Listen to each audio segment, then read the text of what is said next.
వ్యవసాయం మీద 2 లక్షల కోట్లు ఖర్చయినాయి మిత్రులారా.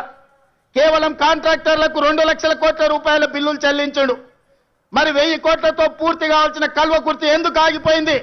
300 కోట్లతో పూర్తి కావాల్సిన బీమా ఎందుకు ఆగిపోయింది?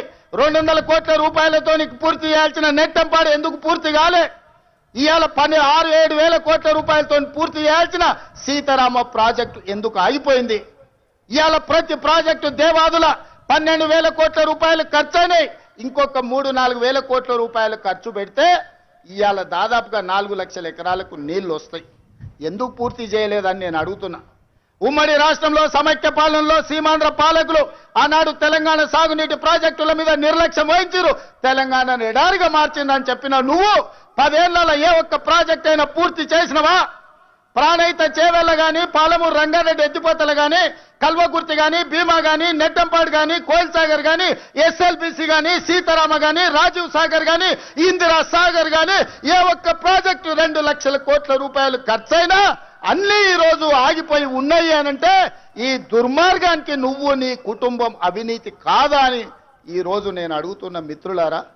ఇన్ని దుర్మార్గాలు చేసి ఇంత దోపిడీకి పాల్పడి 1,00,000 కోట్లు కొల్లగొట్టి 1000 ఎకరాల భూములను ఆక్రమించి ఇవాళ గోదావరి బంకంచెర్ల రేవంత్ రెడ్డి వచ్చి మొదలుపెట్టి చంద్రబాబు నాయుడుకు నీళ్లు ఇస్తున్నాడని దుర్మార్గమైన మాటలు మాట్లాడుతున్నాడు.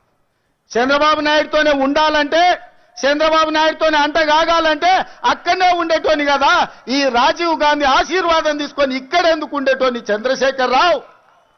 ఆనాడు సోనియమ్మ నమ్మించి కాళ్ళకు దండం పెట్టి కడుపులో తలకాయ పెట్టి నీతో చేరతాని అబద్ధాలు చెప్పి నట్టేట్లో ముంచి నడి బజార్లో మోసం చేసిన చరిత్ర నీదైతే తెలంగాణ ఇచ్చిన సోనియమ్మకు అండగా నిలబడాలి. ఆమె బిడ్డగా ఈ తెలంగాణలో ప్రజా ప్రభుత్వాన్ని తేవాలి అని చంద్రబాబు నాయుడును కాదనుకొని ఇవాళ కాంగ్రెస్ పార్టీలో చేరి ప్రజా ప్రభుత్వం రావడానికి మీ అందరితో కలిసి కదం కదం కలిపిన మిత్రులారా. ఇవాళ నేను అడుగుతున్న సూటిగా చంద్రశేఖర్ రావును, నిజంగా నీకు ధైర్యం ఉంటే, నీలో నీతి నిజాయితీ ఉంటే, చిత్తశుద్ధి ఉంటే గోదావరి బంకంచెర్ల గోదావరి నది జలాల మీద శాసనసభలో చర్చ పెడదాం. స్పీకర్ కు లేఖ రాయి నువ్వు చెప్పిన తారీఖు నాడు అసెంబ్లీ పెట్టించే బాధ్యత మా శ్రీధర్ బాబు గారు తీసుకుంటారు. నువ్వు నేను చర్చ చేద్దాం. గోదావరి జలాలలో తెలంగాణకు అన్యాయం చేసింది ఎవరు? ప్రాణహిత చేవళ్లను తరలించే 1,00,000 కోట్లు దోసుకున్నది ఎవడు? ఇవాళ గోదావరి బంకంచెర్లలో 3,000 టీఎంసీ సముద్రంలో పోతున్నాయి. రాయలసీమకు తరలించమని చెప్పింది నువ్వు కాదా? 2016లో మొత్తం వివరాలతో నేను వస్తా. నువ్వు సిద్ధంగా ఉన్నవా? నువ్వు చెప్పినాకనే కదా ఉమాభారతి గారి ఆదేశాల మేరకు చంద్రబాబు నాయుడు గారు 2016లో ఆనాడు జీవో ఇచ్చిండు. గోదావరి నుంచి బంకంచెర్లకు నీళ్లు తరలించడానికి, హంద్రీ నీవాకు 400 టీఎంసీలు తరలించడానికి 2016లోనే జీవో ఇచ్చిన మాట వాస్తవం కాదా? 2018లో వ్యాప్కోస్ను నియమించింది నిజం కాదా? వ్యాప్కోస్ సంస్థ 400 టీఎంసీలు గోదావరి జలాలను హంద్రీ నీవాకు బంకచెర్ల ద్వారా తరలించడానికి ప్రాజెక్టు రిపోర్ట్ ఇచ్చిన మాట వాస్తవం కాదా? ఇవన్నీ నీ నాయకత్వంలో నువ్వు ఇచ్చిన బోడి ఉచిత సలహాలతోటి ఈరోజు గోదావరిలో 3,000 టీఎంసీలు నీళ్లు సముద్రంలో పోతున్నాయని నీ దిక్కుమాలిన సూచనలతోనే ఈరోజు ఈ దరిద్రం దాపరించిన మాట నిజం కాదా? ఇవాళ నువ్వు చర్చకు సిద్ధంగా ఉన్నావా?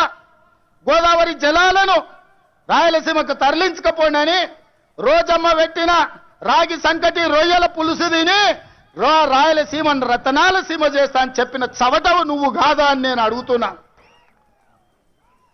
నీకు జీవితం ఇచ్చి, నీకు బతకడానికి నీడనిచ్చి, నిన్ను ప్రజాప్రతినిధిగా చేసి తెలంగాణ ముఖ్యమంత్రిని చేసిన తెలంగాణను ఎడారిగా మార్చి వందలాది గోదావరి టీఎంసీల నీళ్లను రాయలసీమకు తరలించమని చెప్పింది నువ్వు కాదా?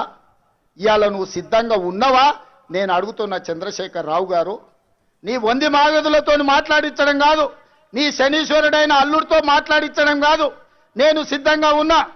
గోదావరి బంకంచెర్ల ప్రాజెక్టు మీద నువ్వు చర్చకు రా. స్పీకర్ గారికి ప్రధాన ప్రతిపక్ష నాయకుడిగా లేఖ రాయి. శాసనసభ సమావేశాలు పెడతాం, ఎదురెదురుగా నిలబడతాం, మాట్లాడదాం. ఎవరు నిజాలు, ఎవరు జీవోలు ఇచ్చారు, ఎవరు తెలంగాణను దెబ్బతీసిండ్రో, ఎవరు నువ్వు తెలంగాణను దోక చేసిండ్రో ఎవరు కాళేశ్వరం కడితే కూలేశ్వరమైందో చర్చ చేయడానికి నువ్వు సిద్ధంగా ఉన్నవా? ఒకరోజు గోదావరి మీద చర్చిద్దాం, రెండవ రోజు కృష్ణానది జలాల మీద చర్చిద్దాం. ఉమ్మడి రాష్ట్రానికి ఆనాడు బచావత్తు ట్రిబ్యునల్ 811 టీఎంసీలు ఏకంగా కేటాయిస్తే 811 టీఎంసీలలో తెలంగాణ రాష్ట్రం విడిపోయినప్పుడు నువ్వు పోయి చంద్రబాబు నాయుడు దగ్గర వంగి వంగి సంతకం పెట్టి 512 టీఎంసీలు ఆంధ్రప్రదేశ్ తీసుకోండి, 299 టీఎంసీలు నాకు సరిపోతాయని సంతకం పెట్టింది నువ్వు కాదా?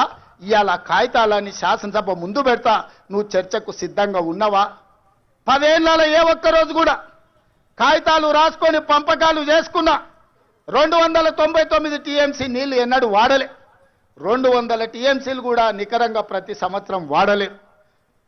కేటాయింపులు 68% పరివాహక ప్రాంతం తెలంగాణ ప్రాంతంలో ఉంది, ఓన్లీ 32% ఆంధ్రప్రదేశ్లో ఉంది. ఆ లెక్క ప్రకారం అంతర్జాతీయ జల విధానంలో 555 టీఎంసీలు తెలంగాణ రాష్ట్రానికి రావాలి. కానీ ఆంధ్రప్రదేశ్కి 512 టీఎంసీలు ఇచ్చి తెలంగాణకు కేవలం 299 టీఎంసీలు సంతకం పెట్టి శాశ్వతంగా తెలంగాణకు మరణ శాసనం రాసింది చంద్రశేఖరరావు కాదా? సంతకాలతో సహా ఆధారాలతో సహా అసెంబ్లీకి వస్తా, చర్చించడానికి నువ్వు సిద్ధంగా ఉన్నవా అని నేను అడుగుతున్నా.